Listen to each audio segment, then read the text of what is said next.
Showbiz News Rwanda. Mbahaye ikaze mwese mukurikira Showbiz News Rwanda. Mumeze mute muri hose agiye hatandukanye. Umuhanzi wo rizagwira Floriye wamamaye nka ya mpano yongeye kugaragaza ko aryoye n'urukundo, ashyira ahagaragara amafoto ye yishimanye n'umukunzi we ndetse amwibutsa urwo amukunda. Hari amaze iminsi havugwa inkuru z'inguyu ya mpano kubijyanye na video ngo aba ari gukora ibitesoni cyangwa se gusambana. Turashiriho duhuze izi nkuru zombi turebe ngo byifashe bite, ese ukuri nukuhe, ese kandi uyu mukunzi we niwe bari kumwe muri ari amashusho cyangwa se rukundi byagenze ko ari amashusho naya nyayo, ibyo koko byarabaye byanyabyo. Ibibazo byose bibaza rero nandi makuru ukeneye kumenya y'imyidagaduro urasanga hano kuri Showbiz News Rwanda. Nitwa Flores, ariko tubwire izina ryawe, witwa nde, uherereye, ndetse kandi wibuke gukanda subscribe kugira ngo utazajya ucikwa umunsi ku munsi n'amakuru tuba tugenda tubagezaho y'indobanure mu myidagaduro. Ahanga ni wabo w'imyidagaduro buri munsi kabisa. It's a bird update, tubaha amakuru kabisa. Kandi ufite igitekerezo n'inyunganizi wakitubwira muri comment. Uyu nguyu rero Floriye, aya mafoto yashyize hanze ni amafoto uyu nguyu yanyujije ku rubuga rwe rwa Instagram kuri iki cyumweru tariki ya 15 Kamena 2025. Ahanga yagaragaza umukunzi we. Hari hashize igihe abantu bibaza ngo bafite amatsiko yo kumenya kubona umukunzi we ndetse bifuza kumenya ngo ese ya mpano afite umugore umeze ute, ese afite umukunzi umeze ute, kuko yagiye agaragara kenshi avuga ko afite umugore ndetse n'umwana. Rero mu butumwa ya mpano yaherekeresheje aya mafoto agira ati buri nkuru y'urukundo iba ari nziza, ariko iyacu niyo nkunda, ndagukunda kuruta uko amagambo ashobora kubivuga. Nanone uze kutubwira muri comment, se uyu mukunzi wa ya mpano uramubona ute, uri kumubona gute, ni fresh, baraberanye, ni mwiza cyangwa se nta kiri? Mutubwire muri comment uko ubyumva. Ya mpano rero aherutse gutangariza abanyamakuru ba The Choice Live ko we n'umukunzi we mu minsi iri imbere bazibaruka imfura yabo. Aribyo nahoze mvuga nyine, burya abantu bibaza ngo umukunzi we ninde, ese kandi yaba koko afite umwana. Mu minsi ishize nibwo ya mpano nk'umwe mu bahanzi bari kuzamuka neza mu muziki w'u Rwanda yatangaje ko amaze igihe abana n'umukunzi we, kandi mu gihe kiri imbere azakora ubukwe agateranya inshuti n'imiryango ndetse bakabaha n'umugisha. Yongeye abisubiramo nanone inshuro nyinshi ndetse anaherera mu kiganiro yagiranye na MI Empire, ndetse anongera kubyemerera Inyarwanda ndetse n'abandi banyamakuru ko ibyo yavuze atabeshyaga cyangwa se ngo abe agikinira. Ya mpano rero avuga ko yishimira kuba abana n'umukunzi we ndetse ko bimutera imbaraga mu rugendo rwe n'ubuzima bwo hanze y'umuziki. Ahishura ko impamvu yo gushaka umugore ari uko yari wenyine kandi agira irungu cyane. Ubwo rero yari mu kiganiro yagize ati uko iminsi izagishira uzagenda ubibona, biragoye kumva nsubiyemo ijambo ngo ndi umwana kandi ndimo ntegura undi mwana. Nishimira gukura, kuba umupapa ndetse no kwaguka. Agaruka rero kuba mubwiye ko ashobora kuba ashatse umugore akiri muto. Ya mpano avuga ko we yifuza kubyara akiri muto kugira ngo n'ubundi umwana we azamuha uburere akiri muto, ndetse anatanga uburere bwiza nyine ku bana be akiri muto, kubera ko avuga yuko atakiyanganira kubona ari kurera umwana we afite imyaka 60. Icyo gihe ntabwo azaba gishobora kumuha uburere. Nimba ari nako nawe ubyumva ari mushyigikiye ya mpano, ko ari byiza ko umuntu abyara hakiri kare kugira ngo arere umwana we neza hakiri kare, utubwire nanone muri comment igitekerezo cyawe uko bimeze. Mba nkeneye ibitekerezo byanyu, mba nkeneye ibitekerezo, tuvuge amakuru, ariko nanone menye ngo abantu turi kumwe tuba turi kumwe 5 kuri 5 ni bande, baherereye he, bitwa bande. Anyway, mu minsi iri imbere ngendo kujya nshyiraho n'uburyo twahuza tukareba tugacata nyine tugakora nka group, tukajya tunaboneramo amakuru tukamenyana abantu twese turi hose agiye atandukanye. Rero uyu nguyu ya mpano yongeye kubazwa niba ibyo yavuze yaraganiraga cyangwa se ariko kuri. Ya mpano yagize ati sinjya nshobora kubeshya, ati ibyo navuga ni ukuri kubera ko ndagenda nkura, kandi abantu bababona ko nimba nkuze hari ikintu kigomba kuba kibigaragaza. Ntabwo ngiye nakihangana kuba nzabyara mfite imyaka 40 nkasanga umwana wanjye zagiye imyaka 10 ngiye mfite imyaka 50.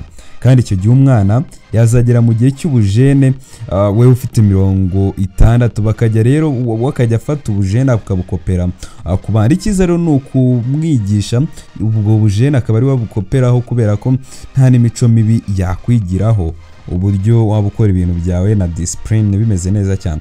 Ya mpano rero ntabwo aratangaza igihe azakora ubukwe, ariko avuga ko niyo byaba mu ntangiriro z'umwaka utaha hari ibindi bizabanza n'ubundi bisanzwe bibanziriza ubukwe, nko kujya ku murenge, gufata irembo n'ibindi byinshi bigiye bitandukanye. Rero yahisemo kutagaragaza umukunzi we. Ya mpano yavuze ko niyo bamara gukora ubukwe atazigera amushyiraho igitutu cyo kujya ku mbuga nkoranyambaga, ahubwo we azabikora ku bushake bwe.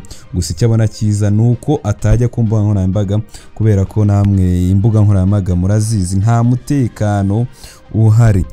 Hano ku mbuga nkoranyambaga kabisa murabizi ibintu biba bigoye, aho usanga niba baza umukunzi wawe baba stalkinga icyo wakoze cyose, tugenda nyine tuvuga amakuru nyine tuba tugomba kuyabagezaho n'aba star, tuba tugomba kureba ibyo bakoze ubundi natwe nyine tukabigeza baba bashaka kumenya ubuzima bw'aba star. Ni nacyo dukora n'ubundi, turagenda tukareba aba star ni biki biri kubavugwaho, aba star babayeho ubuhe buzima, kugira ngo nyine tubwereke abantu babakunda, abantu baba bagenda babakurikira day by day, kandi namwe muri abo ngabo. Umuraperi rero Shizzo akarambitse umunyamakuru bita Tesi wakoraga ku Isango Star, ahita amwambika impeta. Nyuma yo kumwambika impeta bahita bakora n'ibirori by'ubukwe. Ni ibirori nyine by'ubukwe cyangwa se ibirori bibimburira ubukwe bya fiançailles. Umuraperi Shizzo rero yambitse impeta umunyamakuru Tesi nyuma y'igihe bivuga ko bari mu munyenga w'urukundo, ariko bagakomeza kubihisha. Kuri ubu Tesi wamamaye mu itangazamakuru mu Rwanda yagaragaje ko yamaze kwambika impeta y'urukundo n'umuraperi Shizzo usanzwe utuye muri Amerika. Ese abantu bombi mvuze Shizzo Tesi urabazi? Nimba utabazi niko kanya kugira ngo bamenye, kubera ko n'abantu n'undi baba star bakunze kuvugwa cyane mu myidaduro, nabo nibindi byamamare ugomba kubuzi niba ukurikira nyine imyidaduro, niba ukurikira showbiz wakagombye kubaza, ariko nimba utanabazi turaje tubivugeho. Uyu rero Shizzo yambitse impeta uyu Tesi i Dubai, ayimwambikiye Dubai aho bakomereje kugira byiza, ndetse amakuru akaba avuga ko bageze kuri imyiteguro y'ubukwe. Inkuru rero urukundo rwa Tesi na Shizzo yatangiye kumenyekana mu mpera za 2024, nubwo icyo gihe batigeze berwa ngo babishyire mu itangazamakuru. Umunyamakuru Kayitesi Yvonne yitwa Kayitesi Yvonne wamenyekanye nka Tesi aherutse gusezera ku Isango Star, yaramaze imyaka 5. Ubwo rero nimba ukunda showbiz, umuntu maze imyaka 5 akora ku Isango Star, ndakeka nta kuntu waba utamuzi. Avuga ko rero we yavugaga ko agiye gushyira imbaraga mu biganiro yatangije anyuza kuri chaîne ya YouTube, igitaga ikiganiro cyitwaga This and That, abinyujije ku mbuga nkoranyambaga akoresha. Tesi ntabwo yigeze avuga icyatumye asezera ku Isango Star, ariko ikigaragara cy'uko nyine yari agiye gutangira kwikorera. Yavuze ati mbabajwe no kubamenyesha ko nasezeye ku mwanya wo kumunyamakuru wa Isango Star nyuma y'imyaka 5, naje gufata icyemezo kingoye. Mu gihe nahamaze narakuze yabanjye ndetse no mu mwuga. Tesi rero watangiye itangazamakuru muri 2020 mu gihe cya COVID-19, aherutse kumvikana avuga ko yinjira mu mwuga atari yorohewe kuko yabanje kugeragereshwa ruswa ishingiye ku gitsina maze aza kubisimbuka. Nguwo Tesi, ibintu n'undi bikunze kubaho cyane cyane ku bakobwa. Rero umuhanzikazi Bwiza nawe ari mu bari bitabiriye ibirori by'umuraperi Shizzo yambikiyemo impeta y'urukundo Kayitesi Yvonne wamamaye nka Tesi. Bwiza rero na Tesi basanzwe ari inshuti z'akadasohoka. Ibirori byabereye mu mujyi wa Dubai kuri wa gatandatu tariki 14 Kamena 2025. Nyuma rero igihe bivugwa ko bari mu munyenga w'urukundo, ariko bagakomeza kunyarabisha. Inkuru yaramukiye ku mbuga nkoranyambaga mu gitondo cyo ku cyumweru tariki 15 na 25 Kamena nyine nejo hashize ku cyumweru. Ni inkuru y'uko Tesi wamamaye mu itangazamakuru mu Rwanda yamaze kwambika impeta y'urukundo n'umuraperi Shizzo usanzwe utuye muri Amerika. Nyuma rero yo gusangiza mukurikira ku rubuga rwa Instagram amafoto abereye ijisho aryoheye ijisho, Shizzo yakurikijeho ubutumwa bugira buti twabikoze. Yavuze yego kubuziraherezo nambitse impeta Tesi, buri nkuru y'urukundo yose ni nziza, ariko iyacu niyo nkunda. Ingi bisangwa mu Bakorin igice cya 13 umurongo wa 4 hagati y'umurongo wa 4 na umurongo wa 7. Ano rero ari kuyingushiza yakomeje agira ati kuva twahura bwa mbere nari mbizi ko nshaka kumarana ubuzima bwose nawe mukunzi, warakoze kumpitamo. Shizo rero yashimye Imana yo yamugeneye Tesi nk'umufasha umukwiriye, ati Imana yabikoze, warabikoze Mana kuzana umugore w'igikundiro mu buzima bwanjye. Tesi nawe ntiyatindiganije ahubwo yasanjije amukurikira amafoto meza yambikwa impeta n'umukunzi we, maze aherekesha amagambo agira ati mu maso yawe niho nabonye ubuzima bwanjye bw'iteka, ku buzima bw'urukundo n'ibyishimo, nkunda kugukunda buri munsi Papa T. Mu byamamare byakiranye yombi inkuru rero bakabifuriza ibyiza byinshi, harimo umunyamakuru Bianca Nyambo, Jessica Brand Star Club Kibonke, abanyamakuru bakoranye na Tesi ku Isango Star ndetse n'abandi benshi. Inkuru y'urukundo rwa Tesi na Shizo yatangiye kumenyekana mu mpera za 2024 nubwo icyo gihe batigeze berura ngo babishyire mu itangazamakuru, bakomeza kugenda babihisha. Umunyamakuru rero Kayitesi Yvonne wamenyekanye nka Tesi aherutse guseza ku Isango Star nkuko nawe nabivuze.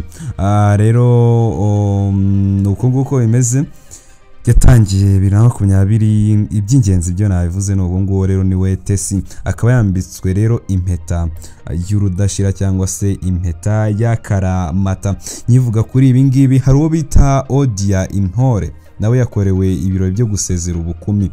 Odia Intore we n'umuhanzikazi uri mu bakunzwe mu njyana gakondo. Odia Intore yakorewe ibirori byo gusezera ku bukumi. Ni ibirori byabereye mu karere ka Kicukiro kuri iki cyumweru tariki ya 15 na 25, biteguwe n'inshuti ze za hafi hamwe n'abo umuryango we, bagamije kumutera ingabo bitugu mu myiteguro y'ubukwe bwe buteganijwe mu minsi iri imbere. Ubwo rero yarahawe ijambo, uyu muhanzikazi yavuze ko yanyuzwe n'urukundo yeretswe, ati ndashimiye cyane ku rukundo mukomeje kunyereka, ndabashimiye kuko mukomeje kunshyigikira, Imana ibaho umugisha. Ibirori rero bibaye nyuma yuko mu minsi ishize umuryango w'umusore ugiye kumushaka uheruka kumusaba ndetse no gufata irembo umuryango nyine w'uyu musore. Odia Intore yambitswe impeta y'urukundo n'umukunzi we Kiza Kerry, yayambitswe impeta ku itariki ya 5 Gashyantare 2025 nyuma y'imyaka 2 bari bamaze bakundana. Rero biteganijwe ko ubukwe bwabo buzatariki ya 26 Nyakanga 2025. Ngaho nguko rero ni Odia Intore, umuhanzi w'indirimbo gakondo kabisa. Nawe sinzi niba ari umuzi, niba utamuzi muzambwira nyine mbakore ikiganiro kirambuye tuvuge bututi tumureo tuvuge ngo ninde ni n'umuhanzi urimba neza. Anyway, ngenda bakundana cyane, nitwa Ferrizi, kore subscribe na follow kugira ngo utazagicikwa umunsi ku munsi n'amakuru tubagezaho ya showbiz imyidagaduro hejuru cyane. Showbiz News Rwanda.